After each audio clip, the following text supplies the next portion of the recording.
Namaste, I'm Matt from Tabi Tarot. Welcome to my Diwali special video. I'm going to tell you a little bit about Diwali and then I'm going to show you my Diwali altar. All right, so what is Diwali?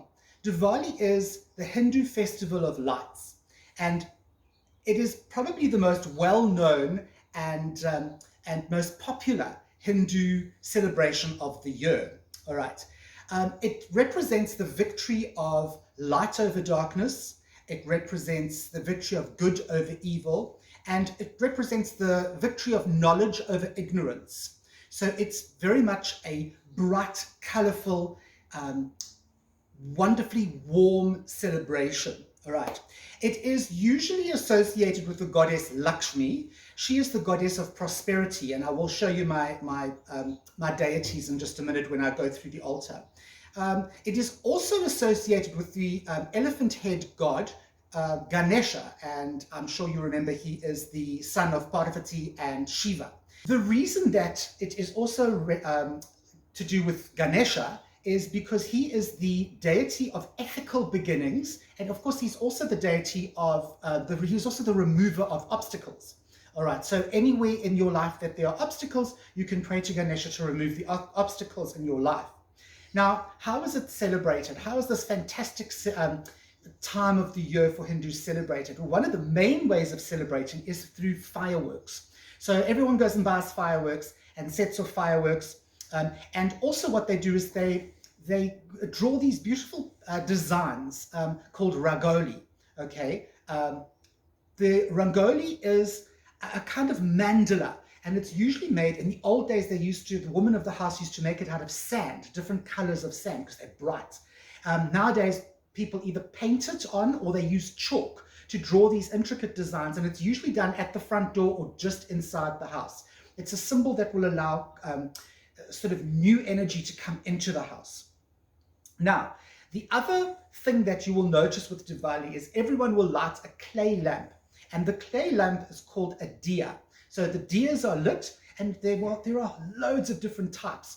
What you can do is you can buy plain clay lamps, okay? And what you would do then is you put some oil in it and you'd hand roll a cotton wick and you'd put it in there. Now, I don't do that. You'll see when I show you my lamps, because it tends to smoke a little bit. So I actually use lamps with candles in them. All right.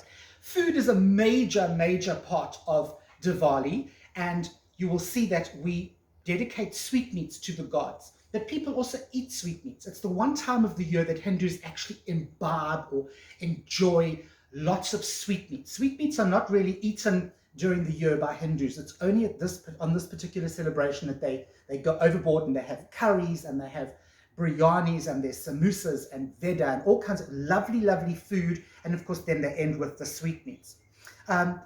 Speaking of sweetmeats, what happens is these are actually little sugary Indian confectionaries, and I'm going to show you in a moment what they look like. But what happens is little boxes are made up. Each family will make little boxes of these sweetmeats and little biscuits and things, and then they will hand those boxes to their friends and neighbors as a gift of welcoming the new energy, the celebration of the light over the dark. So that's very simple what Diwali is all about. There's a lot of other stuff which you can go and read on Google. I suggest you do. It's super interesting. But that's the basic Diwali celebration. Now, what I've done is I've actually set up my Diwali altar. All right. And I'm going to go through this with you one step at a time. So now what I'm going to do is I'm going to take you through my altar, and if you would like to put an altar together for yourself, this is going to be a little step by step. So the first thing you're going to do is you're going to get yourself a lovely cloth, any color. This is a cloth we've got in Bali. It's got a lot of gold and red and oranges in it. So it's a really, it's beautiful, it's clean, it adds to the wonderful ambience of Diwali. Then what you're going to need to do is you're going to need to get yourself two deity figures. So you're going to get yourself a Lakshmi, okay, this is Lakshmi over here, the goddess of prosperity, and you're going to get a Ganesha, and Ganesha of course is the god of moving obstacles out of your way. And those are your two deities that you're going to use the most, okay? Well, they're going to be the center of your altar. I only use them. I don't have any other god figures because they're the main deities for this festival. You don't have to have such small ones. You can use big deities if you like, but I like to keep it small and simple, okay? The whole idea is to keep it simple. So I've got my deities. I then have my bell, because you know that before you pray to any Hindu deity, you have to ring your bell. And that allows them to know that you are there, that you have come into their presence, and that you are aware, okay?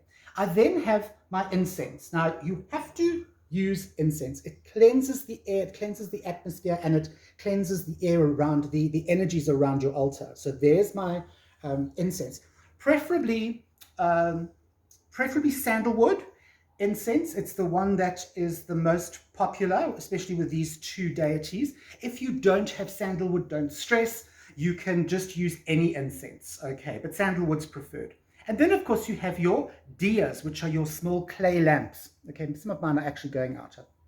I'm trying to get them to burn brightly for you. Anyway, these are your diyas. Now, these ones they are clay, but they've been hand painted in India, and they've been imported. Okay, you can see they have candles in them, so I don't need to put any oil inside this. But you can see they are beautiful, and they are all hand painted. The biggest thing on this entire altar is the offering of sweetmeats to your deities.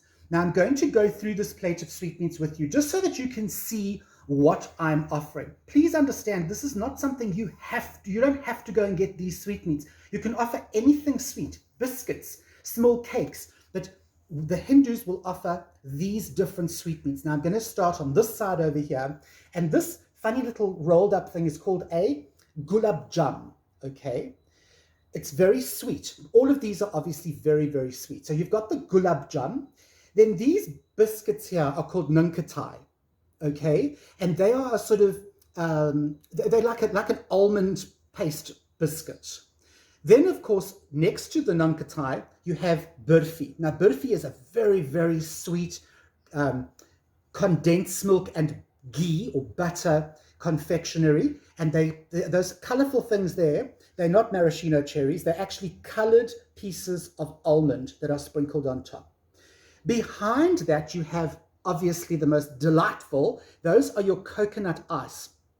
Just like you can buy at the sweet store, this is coconut ice, and of course beautiful colors. Look at that, there's the pink, there's the bright blue, the yellow, and you actually get a bright green as well. But I think I ran out of money for that one. Okay, then just in front of the burfi, you have two different things. You have the green here, which is actually also a burfi, but it's been colored, okay? And then these two here are charamagash, okay? It's a very sandy, textured confectionery. It's also, again, it's very sweet, but it has a sandy texture, so not many people like it. It's one of my favorites. Okay, then over here we have burfi again. These are burfi, but they've been rolled into little balls and they've been coated in desiccated coconut, okay? And the coconut's been steeped in a bit of red food coloring. And then these things here are Ganesha's favorite sweet. And those are called laddu. Now there's a small laddu and that's a big laddu, okay? And those are Ganesha's favorite. In fact, if you look carefully on some of the Ganesha statues, you will actually see him holding a little bowl of laddu. His little friend, the mouse, Kroncha also loves laddu. So that is associated with Ganesha. Now, this is not a plate of food that's going to be eaten and offered to all the guests, okay? This is an offering to the gods. All these sweets are going to become blessed, okay? Once I've done the prayers, which are called pujas, and we've sung a few bhajans, which are like special songs for the time, that plate of food is going to be blessed, okay? And it will then be called prasad, okay? And that means blessed food. You can eat it. What happens is once the celebrations are over today or this evening, what will happen is once your guests have left, the household where the prayers have taken place, the household that has this on its altar will share this plate of food. all right? You don't give this to the guests. This is for the deities. And then once the deities have blessed that food, you as the home people, the people who live in that home where the altar is, you can then eat that food. And that's basically my altar. Guys, keep it simple. You don't need to have an enormous altar of stuff, okay? Just keep it simple. Have one or two. If you only have a small tea light candle, it's fine.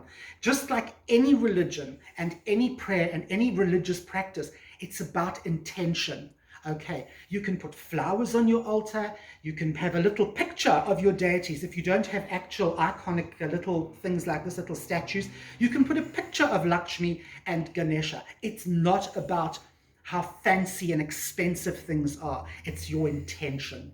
Okay, now, if you have been very good and you've stayed this far into the video, I have got a surprise for you.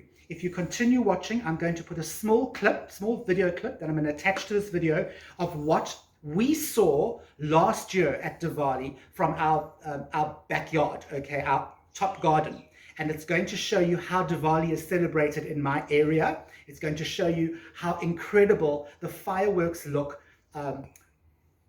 as you look out over the whole of Durban. So I hope you've enjoyed this video. I hope it's been not only educational but very enjoyable, and I hope you're all going to rush out and going to want to eat something after seeing all my beautiful sweetmeats.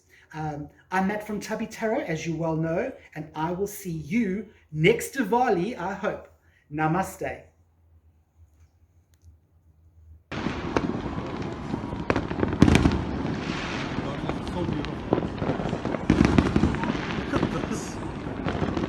Wow.